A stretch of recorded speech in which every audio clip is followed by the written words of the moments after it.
Assalamualaikum warahmatullahi wabarakatuh. Alhamdulillah wa syukurillah wala haula wala quwata illa billahil aliyil azim. Amma ba. Saudara-saudaraku kaum muslimin rahimakumullah, di video kali ini Madia akan menampilkan hasil live bertanya langsung kepada orang simultan yang ngaku-ngaku dari pesantren, ngaku-ngaku kiai, ulama, bla bla bla bla. Ya ternyata begitu Madia tanya langsung kepada yang bersangkutan, 2 pertanyaan tidak ada satupun yang bisa jawab. Padahal yang saya tanyakan itu, apakah Anda tahu ilmu tauhid? Dia tidak tahu. Ya, apakah dia tahu tujuan hidup dalam Islam? Tidak tahu. Mari kita simak ya. Oke. Malaysia saya pulang, posisi saya sudah sadar, tapi belum sembuh total. Pulang ke Medan, sampai di Medan, keluarga dan orang tua diskusi untuk memasukkan saya ke pondok pesantren. Kalau tidak, ini bahaya. Ini bisa jadi kembali lagi jadi anak setan. Nah, itu bahasa mereka. Karena orang tua udah habis-habisan, saudaraku. Nah, gitu. Jadi akhirnya saya masuk pondok pesantren. Ya, akhirnya saya masuk pondok pesantren Medan. Di dalam pondok pesantren Medan saya belajar sungguh-sungguh, saudara. Saya belajar sungguh-sungguh. Saya mendalami ilmu agama Islam. Sholat saya 7 waktu, bukan 5 waktu lagi. Kenapa saya bilang 7 waktu sholat saya? Nah, karena saya menambahkan sholat saya 2, yaitu duha dan tahajud. Makanya saya bilang 7 waktu. Jadi dulu itu saudaraku sholat saya 7 kali, saudaraku. Beruntung dulu itu sholat tidak 10 kali, 20 kali. Kalau sempat 10 kali, 20 kali dulu sholat, ya mungkin saya jalani juga. Karena memang saya dulu benar-benar ingin bertobat. Ingin meninggalkan manusia lama saya dulu. Nah, jadi masuk saya pondok pesantren, saudaraku, benar-benar saya mendalami ilmu agama Islam. Saya bertobat, saya rajin sholat, rajin berzikir. Apa itu zikir? Tasbih. Apa itu tasbih? Itulah tujuan kita hanya satu, yaitu Allah. Ya, itulah yang saya pelajari di dalam. Nah, kenapa saya mempelajari itu sungguh-sungguh? Karena saya memang benar-benar mau bertobat, bukan mau main-main. Nah, jadi saya belajar sungguh-sungguh, saudaraku. Sholat, zikir, saya lakukan di pesantren. Selama 8 bulan, sampai 8 bulan, saudaraku. 8 bulan saya tidak pernah keluar dari pesantren. Pasar hitam tidak pernah saya lihat. Saya tidak pernah selama 8 bulan saya keluar dari pesantren. Saya belajar benar-benar. Saya belajar sungguh-sungguh. Karena saya benar-benar mau bertobat. Nah, jadi selama 8 bulan saya di dalam pesantren, saya sudah mendapatkan gelar seorang khalifah. Apa itu khalifah? Khalifah itu yaitu kiai muda. Apa itu kiai muda? Kiai muda itulah nama kita yang telah diangkat Allah Subhanahu wa Ta'ala. Itulah saudaraku, ya. Nah, jadi saya sudah mendapatkan gelar di situ. Karena di pesantren ada tingkatan, saudaraku. Ada tingkatan. Kalau di pesantren bilang kaji. Kaji itu apa? Tingkatan, seperti polisi, bribda, bribtu, brigadir, bribkas, seperti itu. Polisi ada tingkatan. Nah, jadi kalau saya itu 8 bulan tembus. 8 bulan tembus saya mendapatkan gelar seorang khalifah. Apa itu khalifah? Yaitu kiai muda. Jadi begitu saya mendapatkan gelar seorang khalifah, saya pergi kunjungan ke Pulau Jawa. Tidak perlu saya sebutkan ya di Pulau Jawa di mananya. Ya, Pulau Jawa, saya menjumpai para tokoh. Saya menjumpai para jemaah, para ustadz, para tokoh. Saya temui ke Pulau Jawa. Nah, jadi di saat saya menemui ke Pulau Jawa, saudaraku, saya bermimpi. Saya bermimpi dengan teman saya. Saya mempunyai teman. Kita ke penelpon berikutnya. Abdul.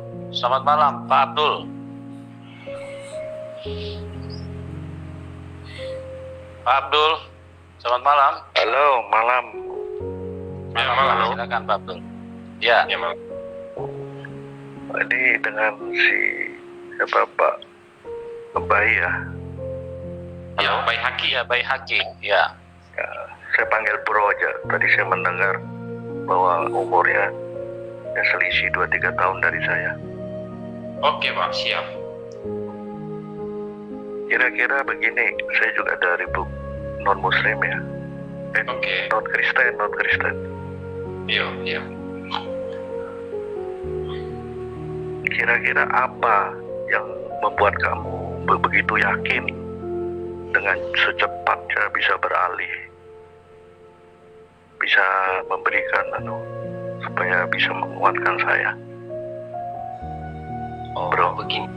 Begini. Saya itu menerima Tuhan Yesus sebagai juru selamat saya karena saya bermimpi dengan teman saya. Tadi kan saya sudah menyampaikan kesaksian saya. Nah, Ya. saya bermimpi. Ya, saya dulu bermimpi sama teman saya. Saya itu diajari baca Alkitab. Habis itu dia mendoakan saya. Mimpi yang kedua, saya itu diajari baca Alkitab. Ya, mimpi yang kedua saya dibawa ke gereja, dikenalkan sama pendeta, terus pendeta mengajari saya baca Alkitab. Habis itu pendeta mendoakan saya. Habis itu pendeta mengajak kami foto-foto bertiga. Begitu Pak, ya toh? Ya bro, lanjut. Sesudah kami foto-foto, di situ saya berpikir, ada apa ini? Ini ada apa sebenarnya? Itu dalam mimpi. Iya, mimpi saya itu pertanyaan loh, itu satu pertanyaan. Saya ini bukan Islam sembarang loh. Saya ini bukan Islam sembarang. Saya ini udah kiai muda, saya udah khalifah. Maknanya serban bukan sembarang serban, jikir bukan sembarang jikir. Saya ini udah diancam di teror. Bulan 2 saya dibaptis. Selesai saya dibaptis, saya diancam di teror, saya tidak takut. Tetapi itu kenapa saya tidak takut? Karena saya percaya Tuhan Yesus akan menyelamatkan saya. Ya, di situ saya berpikir loh Pak ya, saya itu sudah mempunyai ilmu tinggi, Kenapa saya bisa bermimpi? Ini tubuh saya ini tidur, tapi arwah saya itu melayang-layang di langit. Di situ saya berpikir, kenapa saya itu mimpi masalah Alkitab, masalah gereja, masalah pendeta? Di situ satu pertanyaan buat kita loh, ya toh? Satu pertanyaan. Petunjuk lah. Ya, itu petunjuk buat kita. Makanya saya itu Pak, walaupun saya itu menderita selama saya dibaptis, saya tidak peduli.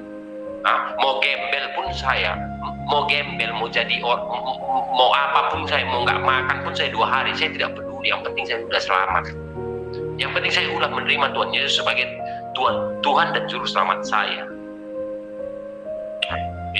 Itu makanya saya minta sama Pak Pendeta, sama Pak Yusuf Manubulu, YouTube ini kenapa? Supaya keluarga saya menonton. Karena visi dan misi saya ingin menyelamatkan keluarga saya, bukan mau menyelamatkan Islam yang lain. Kalau Islam yang lain percaya sama saya, silakan. Yang terutama keluarga saya harus saya selamatkan. Saya tidak mau keluarga saya masuk neraka. Saya pengen banget di sini Ustadz. Pengen saya Ustadz di sini. Pengen. Sabar. Harus sabar. Supaya kita bongkar semua. Nggak usah. Selama saya menonton ini, baru malam ini saya lihat begitu semangat 45 ada kesaksian.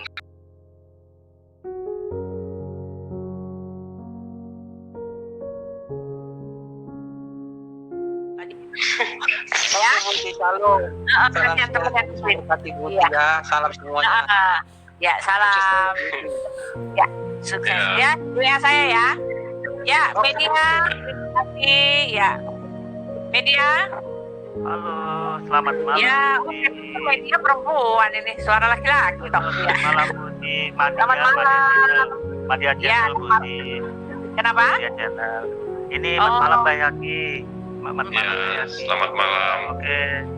Ya. Semuanya yang menyimak video ini, saya kan mau nanya nih, sama mantan Muslim nih, ya kan, sama mantan Muslim. Saya nanya, boleh nggak nanya Baihaqi? Boleh nggak ya? Boleh. Ya, silakan. Pada saat Baihaqi dulu beragama Islam, itu sifat-sifat Tuhan yang Baihaqi kenal itu seperti apa sih? Gitu loh. pada saat Bayhaqi udah beragama Islam dulu, Tuhan yang Bayhaqi kenal itu sepengetahuan Bayhaqi siapa sifatnya itu loh, sifat Tuhan yang dikenal pada saat dulu gitu. Oh ya, kalau Allah itu kan maha pengasih, maha penyayang kan begitu. Iya, maha pengasih, maha penyayang. Sifat siapa, Pak? Maksudnya sifat Tuhan Allah itu bagaimana sifatnya itu loh?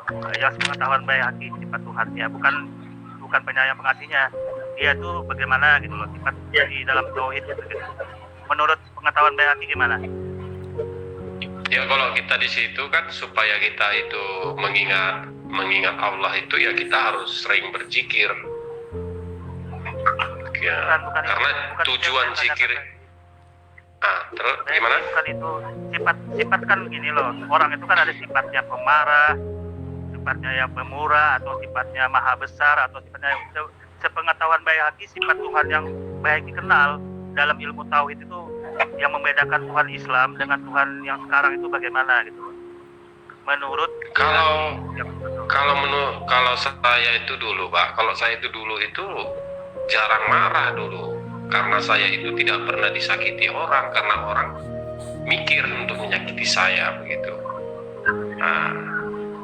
Begitu. Bayhaqi, bukan itu yang saya tanyakan Bayhaqi. Ini loh Bayhaqi, sifat Tuhan yang membedakan antara Tuhan yang Bayhaqi kenal sekarang, ya Tuhan yang Anda kenal sekarang ini sama Tuhan Allah itu sifatnya bagaimana sifat Tuhannya? Yang membedakan itu Bayhaqi yang saya tanyakan agar jelas gitu loh. Kalau sama aja kan berarti bisa aja kan orang pindah-pindah gitu loh. Karena berbeda apa bedanya gitu loh. Ini untuk menghindari orang bisa pindah-pindah agama gitu loh. Yang membedakan Tuhan Allah Subhanahu wa taala sama Tuhan Yesus itu. Bedanya gitu loh, bedanya. Oh ya, bedanya begini ya. Tapi jangan dipotong dulu supaya saya bisa menerangkannya kan. Iya. Kalau ini cerita saya dulu toh. Iya. Nah, kalau saya dulu Pak, kalau saya dulu itu sholat. Nah, sholat saya Bismillahirrahmanirrahim. Alhamdulillahirabbil alamin. Arrahmanirrahim. Maliki yaumiddin. Iyyaka na'budu wa iyyaka nasta'in. Ihdinas siratal mustaqim. Siratal ladzina an'amta 'alaihim ghairil maghdubi 'alaihim waladdallin. Amin. Kalau saya dulu itu kalau udah menyebutkan Al-Fatihah itu saya itu langsung ya santri-santri langsung pada ini gitu, misalnya gimana ya, kalau kayak kami di sana itu kan cium tangan Pak. Nah itu cium tangan itu artinya itu kita dihargai, menghargai itu, menghormati gitu. Jadi kalau yang untuk sekarang ini, kalau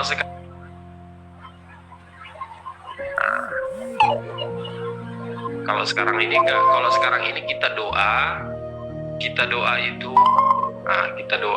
kita baca firman, habis itu nanti kita sharing, tukar pikiran sesama saudara kita yang seiman. Di situ bedanya.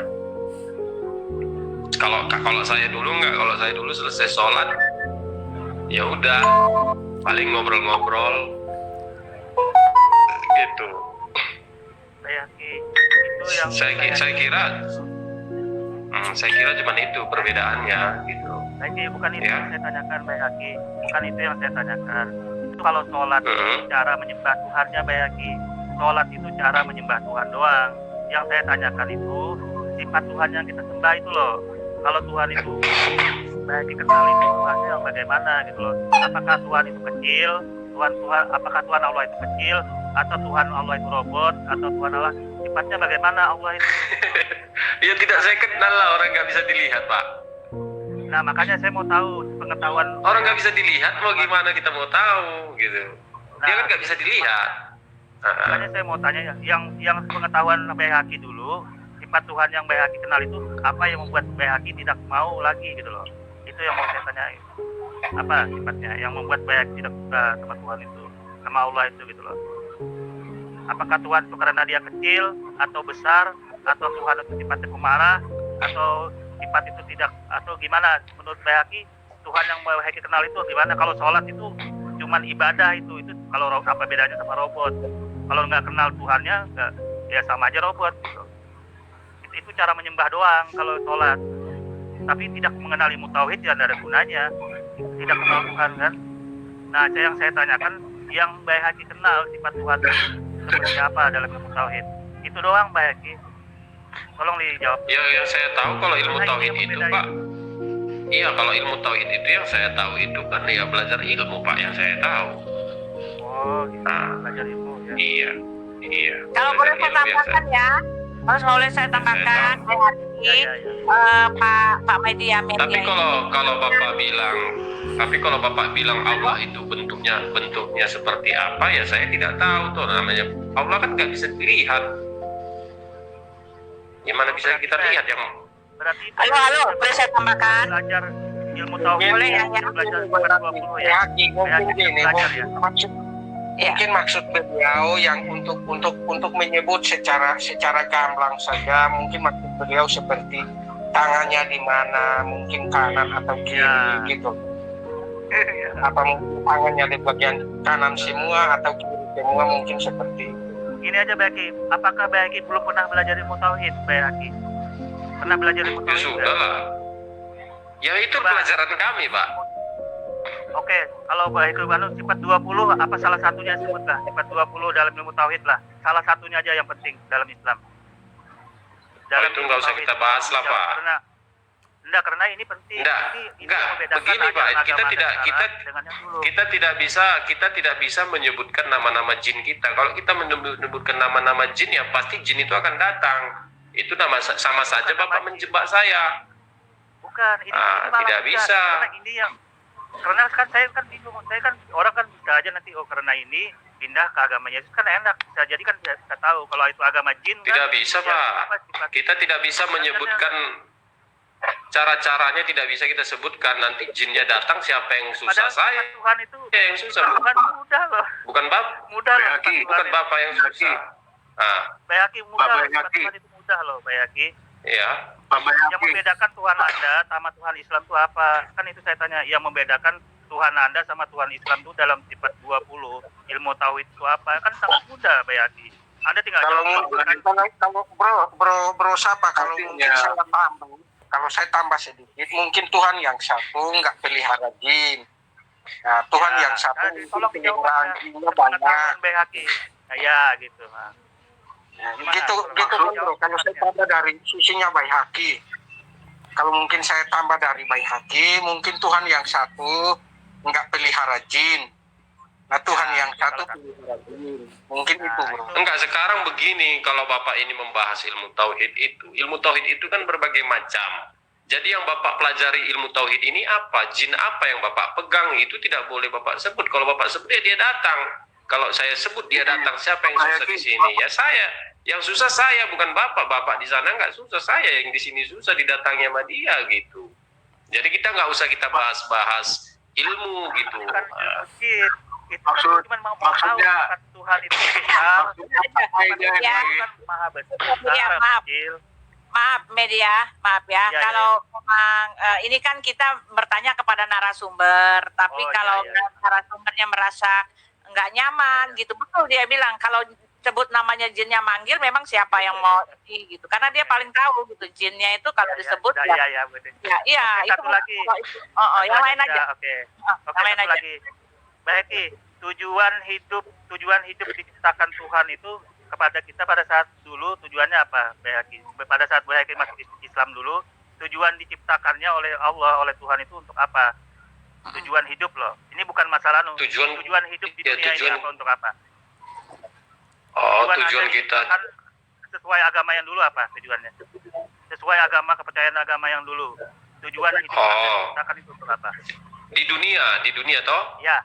Tujuannya untuk kalau di dunia itu mengembangkan thariqah, ajaran kami. Sesuai ajaran itu bukan, ini sesuai agama yang dulu, agama Islam yang dipercaya Baihaqi. Iya, agama Islam. Kami kan agama Islam, kami kan agama Islam kan thariqah loh, Pak. Oh, jadi apa? Thariqah namanya. Ya, jadi gimana? Kami harus bisa mengembangkan torikot ini, kami harus bisa mengembangkan pesantren guru kami ini. Ya namanya itu Thariqat namanya itu apa? torikot. Kami harus Thariqat itu apa? torikot itu Thariqat itu persatuan. Oh, jadi Ya, maksudnya tujuan hidup untuk ya, persatuan seperti- gitu ya. Ah, Tujuan hidup untuk persatuan pesantren aja gitu. hidup. Kita diciptakan Tuhan kan untuk hidup nih, Pak. Ya tujuannya tujuannya Allah juga lah Pak. Tujuannya sama Allah juga gitu. Tujuannya sama Allah dulu. Tetapi tujuan kita mengembangkan torikot itu untuk kita itu bisa menambahkan jamaah, Oke lah. mengambil jamaah begitu Tapi yang jelas bertambah. itu tidak nyambung, Pak Yaki. Jawabannya nggak nyambung karena itu kan urusan internal diri pribadi kita secara umum. Manusia diciptakan di dunia ini untuk apa gitu loh? Diciptakan sesuai ajaran agama Anda dulu, yang Anda yakini Islam dulu. Untuk apa hidup diciptakan kan mudah. Anda tinggal jawab. Kalau Anda sekarang kan mungkin dalam Kristen kan untuk gimana tentang Yesus. Nah kalau dulu dalam Islam itu untuk apa? Anda hidup dulu diciptakan untuk apa? Kan tinggal Anda jawab juga. Bukan untuk tarekat, ini tidak ada hubungan secara umum. Semua umat Islam itu tujuan hidupnya untuk apa gitu. Anda tinggal jawab, nggak usah mikir, kan itu tinggal mudah aja itu jawabannya. Apa yang dipikirin? Enggak, saya nggak mikir Pak. Cuman nih, Apa? saya nggak ada Apa? mikir. Jadi untuk apa tujuan hidup dulu, Pak? Tujuan apa? Untuk senang-senang atau untuk hura-hura pada saat umat Islam dulu hidup pada Anda? Enggak, karena ini nggak bagus. Gimana? Ini pakai HP Pak dulu ini. Enggak lah, kalau saya dulu Tapi nggak bisa mana dihidupin. mana ada begitu. Saya itu dulu itu tujuannya itu mengembangkan torikot, Ya. gitu. Itu kalau orang yang tidak di pesantren, tujuan hidupnya umat Islam untuk apa? Kalau tidak di pesantren, maksudnya yang tidak di pesantren, yang umum, itu tujuan hidupnya umat Islam untuk apa? Terkini itu kan nggak bisa putus. Nadia, String yang mungkin putus. Ya. maaf Nadia. Putus. Kalau bertanya jangan seperti itu, jangan seperti menghakimi. Ini kan hanya Saya maaf. Jangan Saya seperti nanya umum itu. Saya nanya umum, kan manusia kan diciptakan di dunia ini kan macam-macam nih tujuannya nih. Nah pada saat dia beragama Islam dulu, tujuan hidupnya nih untuk apa? Kan umum, tinggal dijawab untuk makan, atau untuk berpesta hura, atau untuk mabuk-mabukan. Umat Islam dulu loh, hidupnya untuk apa? Pada saat dia beragama Ya, Islam, jawab tujuan saja. Ya Jawab saja, tujuan Mike. hidup saya dulu, ya tujuan hidup saya dulu itu ya dulu saya waktu itu tujuan hidup saya ya kalau berharap supaya saya itu masuk ke tanah kerajaan sorga, kan begitu, masuk sorga kan begitu. Oh, jadi Tujuan saya begitu dulu. ya. Oh, Iyalah, makanya saya benar-benar belajar. Nah, makanya saya benar-benar iya, makanya saya dulu masuk. Terima kasih banyak Bu Iti. Ya, terima kasih semua ya. Ya, makasih banyak loh semua ya. Makasih Baki jawabannya semua. Iya, Ya. Semua. Ya, Terima kasih semua. Oke. Ya. Ya, makasih media. Oke, makasih. Ya, Markibong, ini ada Pak Amit Wijaya setelah ini Markibong ya. Kalau Markibong, mari Markibong. Amin. Oke, tadi saudaraku ya, saya sudah tampilkan hasil lab saya bertanya langsung kepada yang bersangkutan. Orang si murtad ini Yahya ini ternyata dia tidak mengetahui ilmu agama Islam, ilmu tauhid, bahkan tujuan hidup dalam Islam itu juga dia tidak mengetahui. Jadi dalam hal ini dia mengaku-ngaku pesantren, mengaku-ngaku berilmu, itu hanya kebohongan yang dia tampilkan. Ini sudah saya langsung bertanya langsung dari lisan dia sendiri, tidak bisa menjawab itu semua. Padahal itu pertanyaan sangat mudah gitu loh. Kalau dia sebagai seorang pesantren itu pasti itu jauh sekali. Itu bukan pelajaran sebenarnya itu yang saya tanyakan. Tujuan hidup ya kan, sifat Tuhan, dia itu nggak bisa jawab sama sekali gitu loh ya. Oke, ini saja yang bisa saya tampilkan untuk mereview akun kesaksian ini. Kurang lebihnya saya mohon maaf. Wassalamualaikum warahmatullahi wabarakatuh.